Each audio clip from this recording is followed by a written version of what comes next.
Mirë se vini miq të emisionit Ftesë në studio, ne vazhdojmë që të merremi me tragjedinë në Koçani. Sigurisht do flasim sot për një aspekt që është shumë i rëndësishëm dhe që vjen në shprehje menjëherë pas trajtimit mjekësor. Në fakt dhe është një trajtim mjekësor.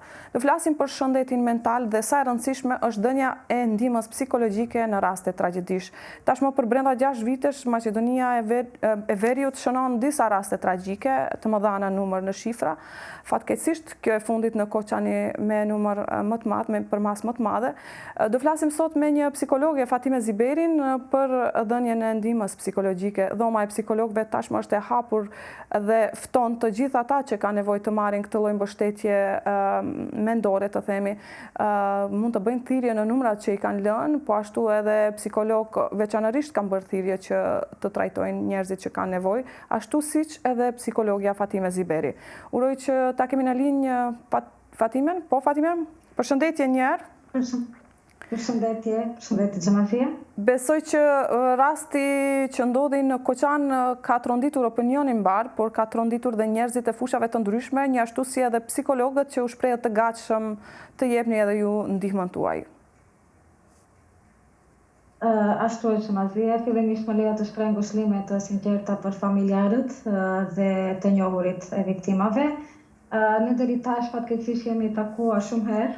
Po, fatkeqësisht ato e mendova Fatime, do me thënë kjo është më duket tragjedia 3 ose 4 që takohemi bashk. Po, do me thënë ka qenë ajo në Laskarc, në Bullgari, në Modularin Tetov dhe kjo e fundit gjithmonë duke dhënë atë mbështetjen tuaj profesionalisht sa i përket shëndetit mendor dhe asaj se si duhet të sillen njerëzit, opinioni, gazetarët, si duhet të informojnë. Më falë se të ndërpreva. Jo, e kisha fjalën se është hera e 4 që po flasim dhe gjithmonë jemi lutur që të jetë hera e fundit. Po, jemi lutur. Kur kemi biseduar, kemi lutur dhe kemi thënë shpresojmë të jetë e fundit, por si duket avazet e tragjedive po vazhdojnë. Dhe me këtë edhe shqetësimet dhe brengat të themi tona profesionale. E përmend edhe vetë Xhamazia, dhoma e psikologëve të Republikës së Maqedonisë së Veriut prej dje ka bërë thirrjen e hapur që të gjithë sa munden me mundësitë e tyre profesionale, por fillimisht humane, të marrin pjesë në ndihmën dhe në mbështetjen psikologjike që duhet të japim tani më familjarëve të viktimave. Është një gest të një aktivitet që pritej, po ashtu edhe Kryqi i Kuq ka marrë një iniciativë të tillë. Po unë them se është shumë shpejt dhe është mirë që të reagohet, normal sa më herët të reagohet aq edhe më mirë, po besoj se një herë të themi të bëhet vlerësimi i dëmeve, nëse mund të themi kështu, pasi që dëmet janë humbja në jetën njerëzish dhe gjithë së bashku pastaj të jemi pjesë e rekuperimit psikologjik që besoj se do ketë shumë punë me të gjithë ata që e kanë përballuar shumë keq. Ndikimi në shëndetin mental gjithmonë është i dukshëm. Është një atmosferë të themi apatike, dje dhe sot besoj se të gjithë njerëzit nuk bëjnë gjë tjetër, nuk kanë aktivitet tjetër, përveç se janë me mendje dhe me zemër dhe të themi dhe me kokë e shpirt dëgjojnë lajmet dhe presin çdo informatë që vijnë. Kjo është edhe, do të thonë, është një sinjal se njerëzit në çdo të themi tragjedi janë të bashkuar, janë empatik, por ajo që bie në sy është edhe një ndjesi e pesimizmit dhe një ndjesi e frikës, një ankth, një tmerr, të themi një pamundësi. Këto momente të tragjedisë në bëjnë të njohur Xhamazia se sa të pafuqishëm dhe sa të limituar jemi. Dhe kjo ndjesi në aspektin psikologjik i rëndon shumë personin për shkak se është ndjehesh i pamundur për të ndihmuar, mendon se ke mundësi të ndihmosh më shumë, po fatkeqësisht nuk mundesh të bësh më tepër për vetë pse të gjithësh këtu dhe të bësh pjesën tënde. Sigurisht edhe ju psikologët keni atë listën e prioriteteve kur ofroni këshillime falas në këto raste tragjike, po kujt i jepni prioritet në këtë rast? Ka ndonjë listë prioritetesh cilat persona i trajtoni më të veçantë? Po këto raste mendoja se intervenim gjatë krizave, besoj se momenti ta tregon se kush është në prioritet. dalja në teren dhe më thënë ajo ekspertiza nëse mund të quaj e parë e situatës vetë të drejton se kush është në prioritet. Tani në prioritet janë normal familjarët, do kisha thënë familjarët që i shojmë edhe në mes ekrarit televiziv se kanë edhe ndihmën e mjekëve të qurin pranë, po besoj se në teren, më thënë tereni të tregon se kush është prioriteti në vazhdim. Besoj se janë të gjithë tani, të gjithë ata që janë të prekur familjarët, nëse më duhet të bëj një listë prioritare, do të kisha futur moshat më të ndjeshme, të themi fëmijët të cilët duam apo nuk duam janë të ekspozuar në lajmet e këtilla, edhe ata ndjejnë humbin, edhe ata ndjejnë frikë, të themi frikën dhe të merin, por edhe personat të themi më të moshuar për shkak se këta dy kategori janë më të ndjeshme dhe nuk mundet që të bëjnë menaxhimin drejt të situatës. Normale dhe familjarët tjerë janë aty, po besoj nëse veç më duhet të bëj një listë prioritare, do t'i kisha zgjedhur këta dy kategori që detyrimisht duhet të intervenuar më njëherë.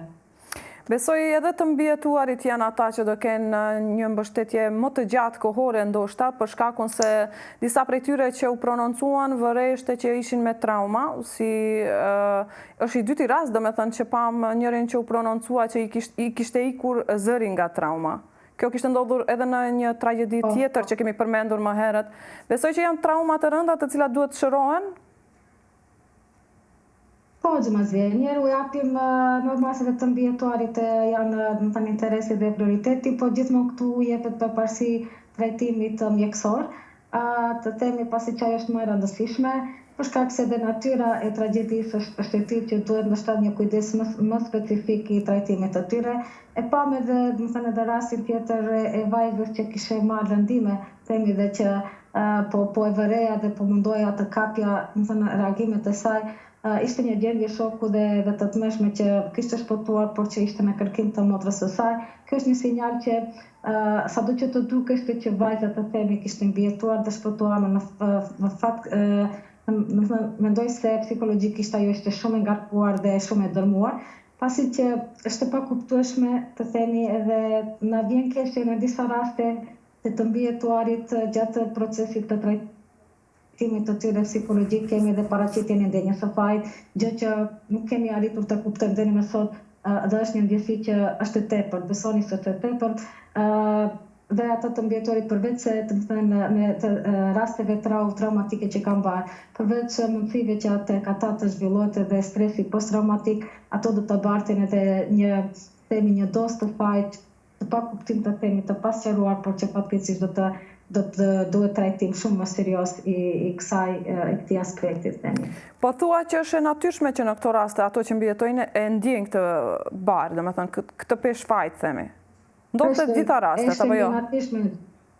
Në të gjitha rastet, në të gjitha tragjeditë, jo vetëm këtu tek ne që ka ndodhur, po dhe shkencërisht është vërtetuar edhe në punë praktike me persona të cilët kanë përjetuar ndonjë tragjedi dhe kanë mbijetuar, ata kanë mbartur me vete të kohën atë barën, sikur e kanë qenë të destinuar që asnjëherë mos i gëzohen të themi 100% dhe jetesës për shkak se gjithmonë kanë qenë të asociuar me jetët e humbura dhe me atë që ata janë përballuar dhe kanë parë faktikisht në periudhë të caktuar. Kështu që u them me keqardhje, po besoj se me punë intenzive dhe në përkraje nga shoqëria dhe nga ekspertët e shëndetit mentor, do të mundet që kjo ndjesi, kjo barë të lehtësohet, për shkak se është vërtet e tepër dhe nuk është e drejtë që ata të përballen dhe të kenë edhe këtë të themi problem, edhe këtë ngarkesë. Në fakt është edhe një diçka tjetër që në raste tragjedish njerëzit nuk dinë ta kontrollojnë, nga që është më i fortë instinkti për mbijetesë, duke mos e kontrolluar këtë na ka paniku, që në shumicën e rasteve në këto raste, pra më shumë dëm e bën nga ajo që i ka paniku, që shkelin njerëzit tjerë nga instinkti i fuqishëm për të mbijetuar. Si menaxhohet? Ka ndonjë teknikë të veçantë si menaxhohet në këto raste paniku, edhe pse vetëm po ta imagjinosh nuk arrin dot që të kthjellesh dhe mos të kap paniku? Rastet e tilla janë shumë të favorshme për të përjetuar panik xhelozie, për shkak se gjithçka ndodh parasive, gjithçka ndodh për momente të shkurtë dhe gjithçka ndodh, domethënë për në një kohë dhe hapësirë të caktuar, kur edhe kushtet tjera nuk të mundson që ti që ti të luftosh, në mënyrë të ndeshme, nëse mund ta themi, për të mbijetuar. Bile se rasti asaj vajzës që ishte me kërkesë të motrës e shprehi se ishte, të tjerët e kishin tejkaluar, e kishin shkelur, por në fakt tani Delsa jo ka shpëtuar, meqense ka tentuar të mbijetojë në mënyrën e vet. Po kjo në përgjithësi unë e them atë se në ato momente të tmerrit dhe kur një njeriu përballohet me rrezikim dhe me kushte reale për të humbur jetën, të themi kushtimisht, nuk gjen mënyra. Mjeti arsyeton, apo si shkelimi arsyeton mjetin dhe çdo gjë në ato momente vlen. Po ajo që themi, ajo që përmendet ti, paniku varet shumë për shkak se shumë raste dhe shumë intervenime janë pamundsuara, po janë banuar për shkak të panikut. Po kjo ndodh edhe të personat që ofrojnë ndihmën e shpejtë. Ne kemi pasur edhe raportime dhe edhe raporte të ndryshme në tragjedi të ndryshme kur personat, sa të që kanë qenë, të përgatitur, personat që duhet të japin ndihmën e parë, qoftë psikologjike, por edhe ata, të shëndetit, i ka kapur panika dhe tmerri nga ajo që kanë parë. Prandaj këto raste janë shumë të themi normale, por në fakt është edhe një gjë tjetër që Mazeti e përmende shumë mirë instikti për jetën. Njeriu kur e sheh se ka mundësi të ndihmojë një person tjetër sikur merr kurajo, dhe kjo është një motivim i brendshëm që i mban shumë persona që të ndihmojnë dhe që të vinë veten e tyre në rrezik për të ndihmuar sa më tepër jetë. Dhe është një mënyrë që e mbijetojnë edhe panikun. Po besoj se në ato momente mund të vërehet edhe të themi edhe paniku, por edhe mund të kaloj edhe pa vëretur për shkak se qëllimi kryesor është që të shpëtojë sa më shumë jeta njerëzve të gjenden sa më tepër mundësi për të mbijetuar. Të shtojmë këtu dhe kanalet të themi të palegjitimuar ose rrjetet sociale që gjithmonë e vështirësojnë situatën, si në këto raste ku nuk është se kërkohet mendimi secilit, po secili e jep një mendim në Facebook dhe ke komente nga më të ndryshmet, si ato si prindët i lënë një moshë aq të njomë të shkojnë në disko, lloj komentesh, secili ka në shënjestër diçka varësisht nga qëllimi. Mendoj se çfarë mendoni ju psikologët për tani mos them unë çka mendoj, po ju profesionistët për këto raste, si mund të ndihmojmë ne tjerët që veç se hirxhin të rrjeteve sociale?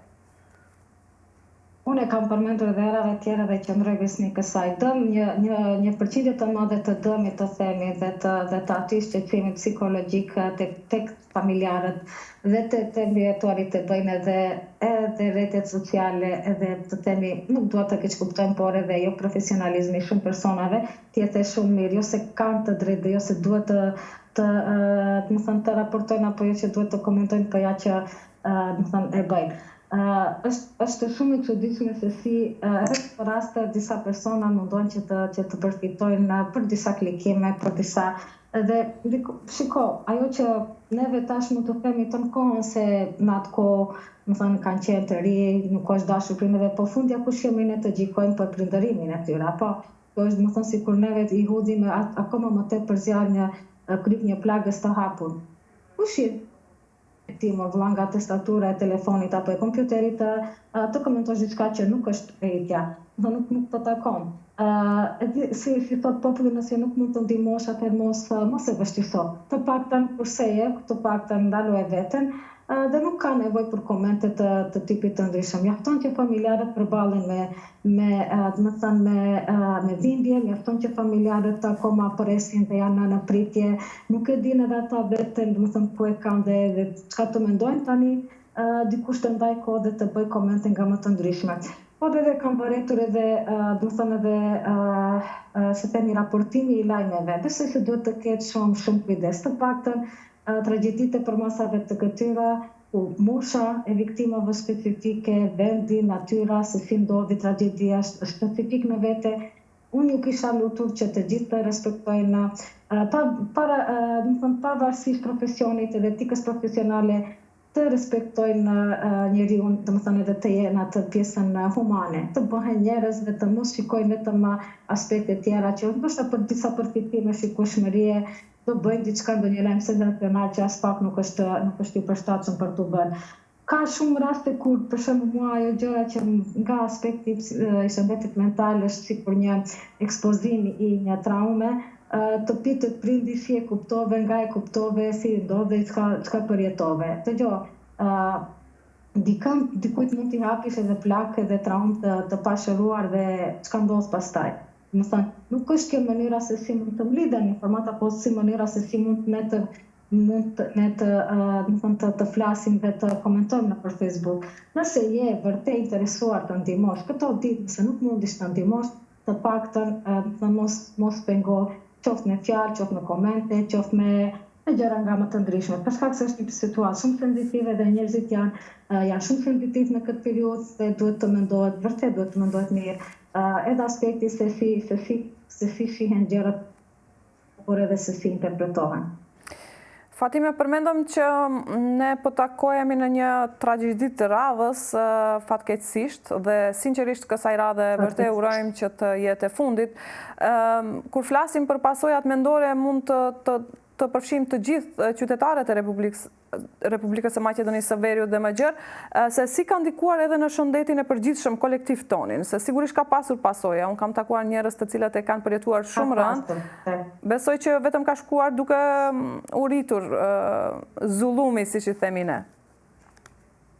Xhamazi është një të themi, nuk e di, ndoshta unë jam edhe pak, po e them edhe në publik, çdo tragjedi po më kthen edhe dhimbjen time, tragjedinë që ne familjarisht u sfiduam dhe përballuam me rastin e Llaskars. Dhe gjithmonë që ndodhin këto gjëra, njeriu është i fortë dhe i përballon, ja, domethënë kalohet, bëhet, zbjetohet, por në fakt do të thotë mbesin gjurmë të gjithë, mbesin gjurmë të gjithë, që kemi për shkak se ti gjithmonë e ke mendimin se nuk do të ndodhë më, nuk do të përsëritet më, sa çka do të ndodhi dhe do të bëhet gjithçka, domethënë për të parandoluar. Por kur vetë se më ndodhin, të themi çdo është sikur një zinxhir, është sikur një domino efekt, domethënë çdo ndryshim në një pjesë të sistemit ndikon ndryshime edhe tek sistemi tjetër. Çdo tragjedi e radhës besoj se i dërmon edhe më tepër personat, individët në aspektin psikologjik.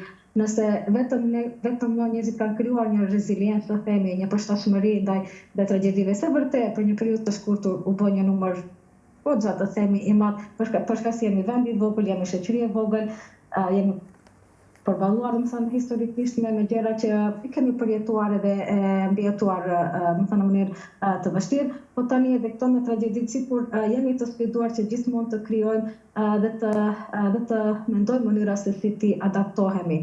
Deri më sot, themi, ja kemi dalur, por pasojat kanë qenë gjithmonë aty sepse çdo tragjedi ka lënë, të themi, ka marrë një përqindje të madhe të shpresës, një përqindje të madhe, të themi, të ambicjes, dhe tani po të shohim në çdo tragjedi mbetet sikur një, të themi, si një dose e pesimizmit, frikës, smerit, që normal me kalimin e kohës ajo edhe neutralizohet dhe çdo kush, të themi, e merr atë drejtimin e vet dhe futet në obligimet e përditshmërisë. Mirë po, ajo që ne kemi bërëtur gjatë gjitha kësaj kohë, se njerëzit kanë krijuar një vetëdijsi më të lartë sa i përket rëndësisë së shëndetit mentor. Dhe nëse më duhet ta them tani, ajo gjëja e mirë në të gjithë këtë rast është se njerëzit janë vetëdijsuar dhe vërtet shqetësojnë kur duhet të shqetësojnë dhe kërkojnë ndihmë kur duhet të kërkuar, për shkak se nuk mund të menaxhohet në mënyrë ndryshe për shëndetin,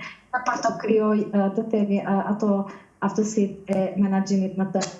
Shkak se e kupton, përditshmëria është e tillë, jo se edhe jeta e përditshme dhe stili jetës së sot të mos i qetë dhe me kemet komoditetin që të themi që të mos të mërzitemi për gjëra, por në fakt nga se dhe dinamizmi jetës, nga se pak edhe gjitha faktorët tjerë kanë bërë që ne gjithmonë të jemi në gatishmëri për të reaguar, sikur të themi të përgatitur për diçka që mund të ndodhë, po kjo na ka ndihmuar shumë edhe njerëzit që të krijojnë edhe po e përsërit edhe një herë atë vetëdijen kolektive se po shëndetit mental do të jetë rëndësi për shkak se në çdo raste, të themi, tragjedia apo të ngjashme, ajo që pëson më tepër është pikërisht shëndeti mental. Faleminderit shumë Fatime për kohën që ndave dhe për këshillat dhe për përshtypjet tua mbi këtë tragjedi. Falenderojmë për kohën.